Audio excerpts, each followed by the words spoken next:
Eka twese dufata umwanya dusenge, tugiye kumva ijambo ry'Imana, kandi ijambo ry'Imana nizo mbaraga zacu.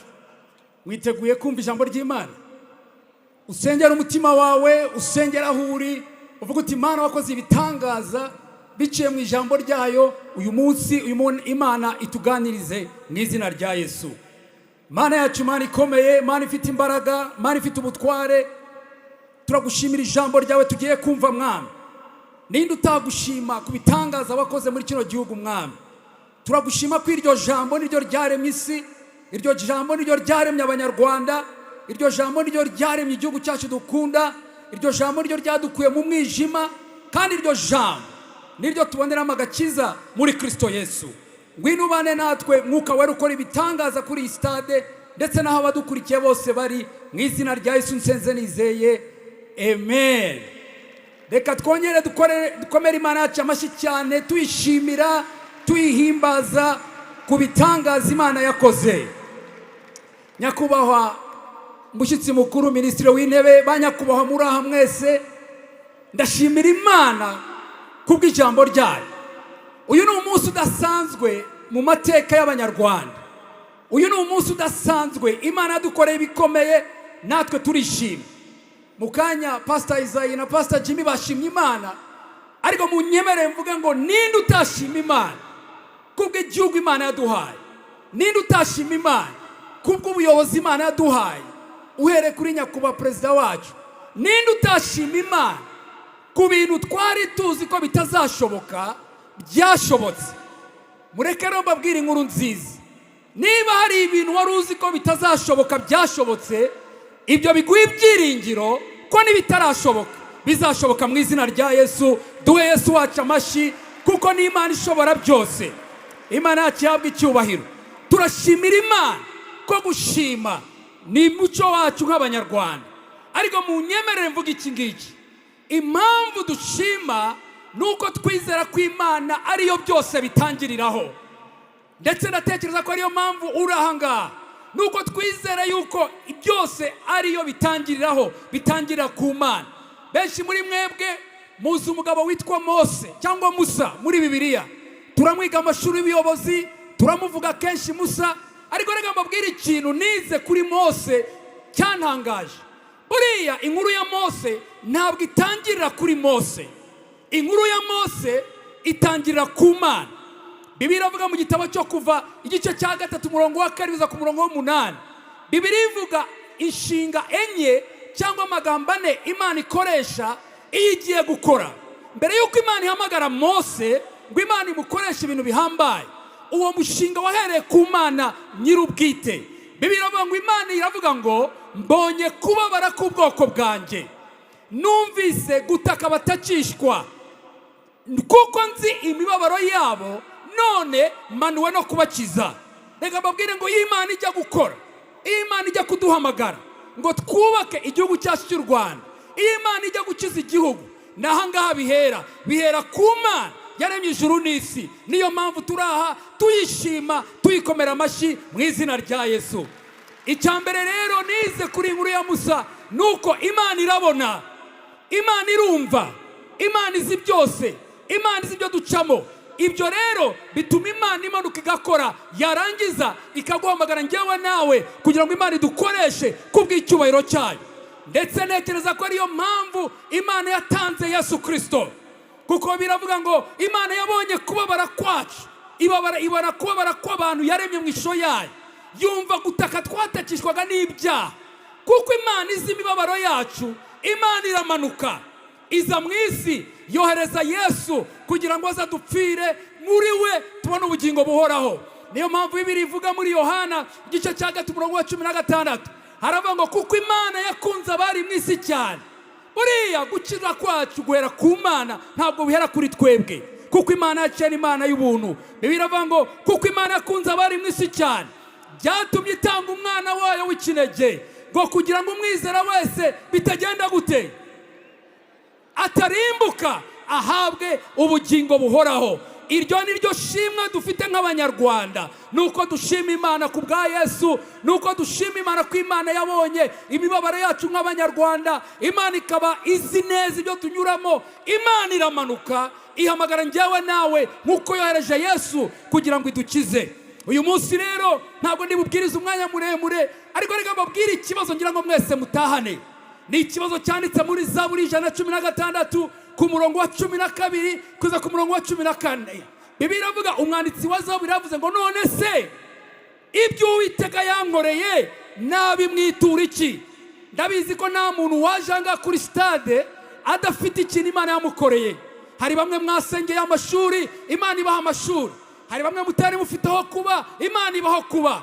Hari bamwe mwasengeye abo muzubaka n'ingo, uyu munsi warabyaye. N'abadafite ibyo bafite ibyiringiro. Ariko ikibazo gikomeye, mbese ibyo Uwiteka yadukoreye, umwanditsi wa Zaburi aravuga ngo nzabimwitura iki? Munyemerere rero mu minota mike nsigaranye mbabwire uburyo bubiri Imana ishaka yuko tuyishima. Muzi impamvu kino kibazo gikomeye? Nuko Imana ntabwo ari umuntu wakohereza kamomo ngo uyibwire rero Mana urabona nta shinge na rugero nagiraga, none nyohereza momo namba yawe. Imana yacu ntabwo yohereza momo, cyakora amaturo yo turayatanga kugira ngo umurimo w'Imana utere imbere. Imana yacu ntabwo ari Imana wahinka, nubwo inka ni nziza mu cyoco w'abanyarwanda. Ngiki cy'Imana ishaka nuko Imana itura mu mashimwe yacu. Ikintu Imana ishaka ku buzima bwawe nuko icyo cyubahiro cy'ibyo Imana yakoze ubigarura mu izina rya Yesu. Nahoze nsoma ino Zaburi sanga impamvu umwanditsi wa Zaburi ya 116 yibajije icyo kibazo nuko yereka umurongo wa 3 ku murongo wa 8 bigaragara ko uyu mwanditsi wa Zaburi yanyuze mu bintu nk'ibyo twanyuzemo nk'abanyarwanda. Haravuga ku murongo wa 4 ngo nari nihebye mpamagara Imana integera amatwi.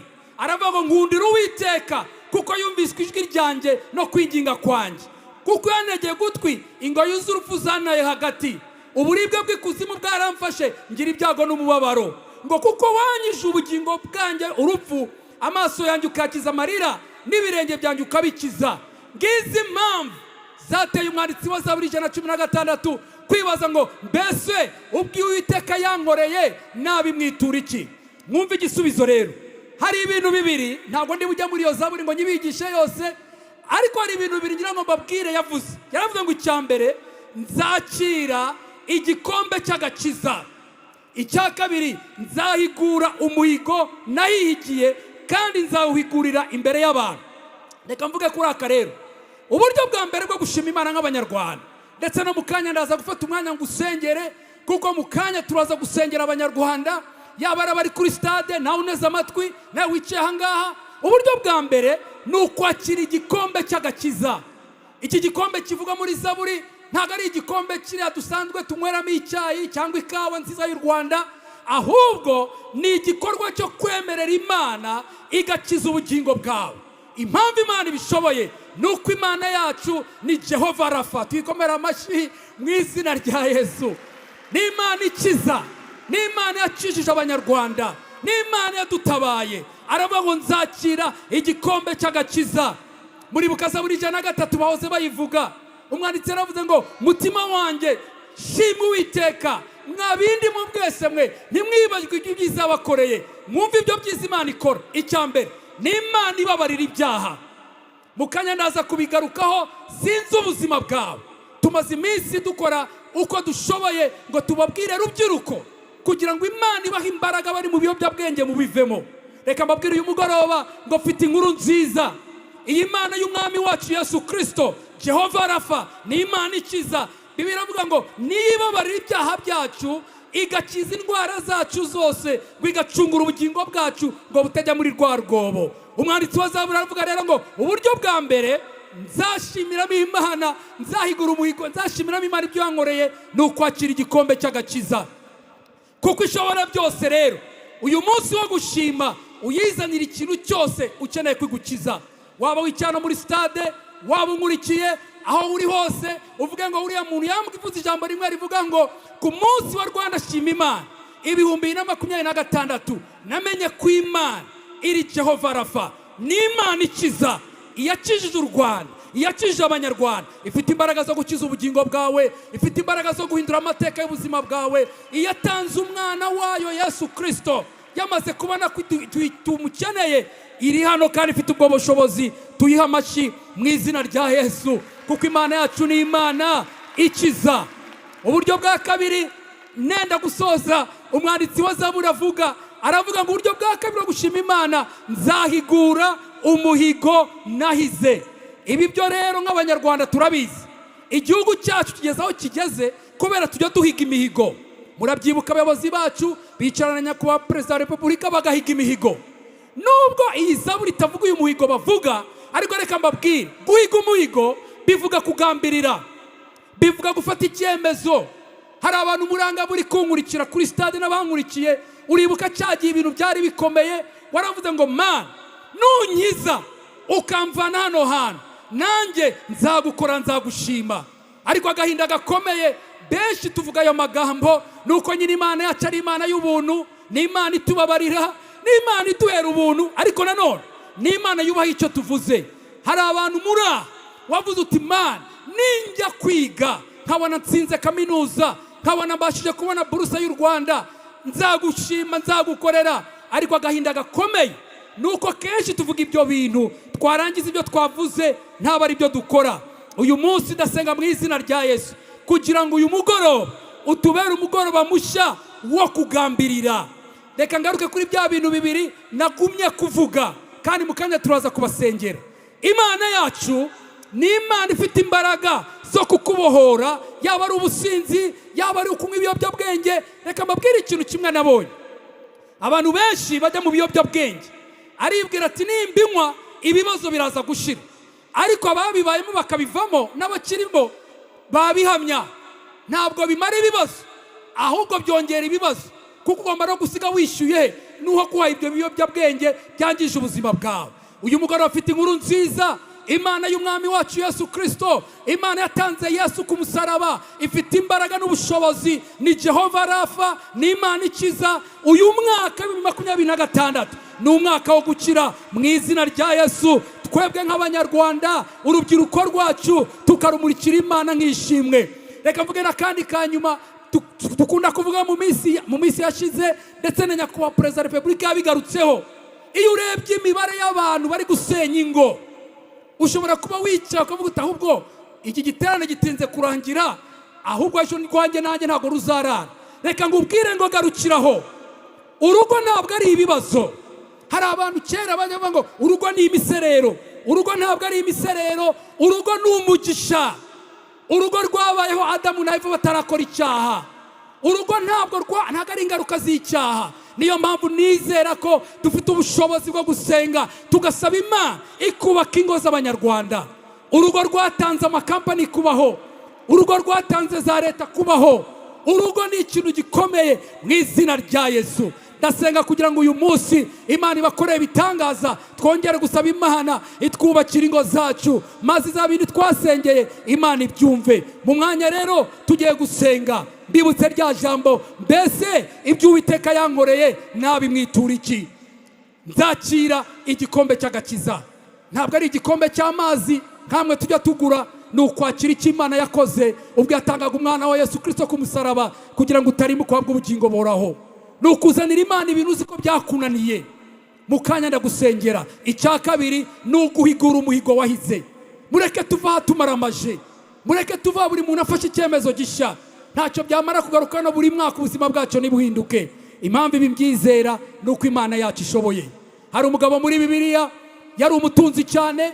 Uwo mugabo ngo akaba afite amafaranga menshi, ariko uwo mugabo akaba atari inyangamugayo, yitwaga Zakayo.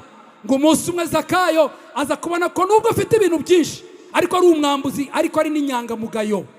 Yakundaga umugayo, niko nabyita. Ngo Zakayo afata icyemezo cyo gushaka Yesu. Zakayo riri igiti. Ngumve rero inkuru ya Zakayo. Ngo Yesu amurebye aravuga ngo Zakayo, ururuka, uyu munsi ndarari wawe. Igihe Yesu yinjiraga kwa Zakayo, niyo nkuru nziza ku buzima bwawe. Yaravuze ngo uyu munsi wari Zakayo w'umwambuzi, wari Zakayo w'inyangamugayo, w'inkundamugayo, mumbabarire, w'inkundamugayo.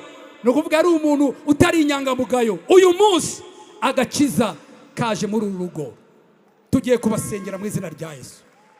Ushobora kubura umeze nka Zakayo, nta kimana itakoze, ariko uzi neza ko hari ikibura mu buzima bwawe. Imana ni Jehova Rafa, Imana irakiza. Ngiye guhamagara abantu batatu tugiye gusengera igihugu cyacu. Ndahamagara Rosine Ndayishimiye, araza gusengera urubyiruko. Ndaza guhamagara Pastor Stacy Wood, araza gusengera ubuyobozi bwa kino gihugu. Ndahamagara Ahimana Auguste Bishop, asengere iki gihugu. Mu gihe rero baza bahagarara ahangaha, ndagira ngo aho uri mwese nanjye mbanze ngusengere. Niba uri ahangaha ukaba ukeneye ubuzima bwawe Yesu, ukaba ukeneye ubuzima bwawe Yesu, ukaba ukeneye kumera nka Zakayo, mbere yuko dusenga ndashaka kuguha amahirwe ngo uvuge ngo Yesu, uyu mugoroba ndashaka kuguha ibyanjye ukabihindura. Reka dusenge. Mbese ibyo Uwiteka yankoreye nabimwitura iki? Nzakira icyo Imana yatanze, nzahigura umuhigo. Niba uraho ukaba ukeneye ko ngusengera, ubwire mu mutima wawe Yesu, ushima Imana kubwe, kandi usaba Yesu aze mu buzima bwawe. Ahasigaye ubishoboye ubwire umuntu ukuri iruhande uti uyu munsi biriya bintu uriya muvuga butumwa yabwirije ninjye yabwiraga. Ndashaka ko Jehova Rafa, Imana y'umwami wacu Yesu, Imana ikiza ubugingo bwanjye. Ahasigaye wazamura ikiganza, wabivuga mu mutima wawe. Icy'ingenzi nuko uyu mugoroba ukubera umugoroba w'inkuru nziza nk'ibyabaye kuri Zakayo. Yesu akavuga ngo uyu munsi agakiza kinjiye muri ino nzu. Mwami Yesu, turashima Imana kubw'umusaraba wawe, turashima kuri Imana ikiza, uri Jehova Rafa. Abanyarwanda turabizi ninde wari gukura u Rwanda aho rwavuye. Ndasengera umuntu uraho wumvise rino jambo Mwami, nkuko wabwiye Zakayo ukamubwira ngo Zakayo ururuka, uyu munsi ndarari wawe. Niko nsengeye umuntu neza amatwi, yaba ari kuri stade cyangwa uri kuri radio, kuri televiziyo, kugira ngo Mwami uyu munsi Yesu winjire mu buzima bwe, ubuzima bwe buhinduke, ahinduke icyaremwe gisha. Urakoze kuri Imana itanga agakiza, kandi kurakoze kuri ibyiringiro bizima. Ni mu izina rya Yesu nsenze nizeye, amen.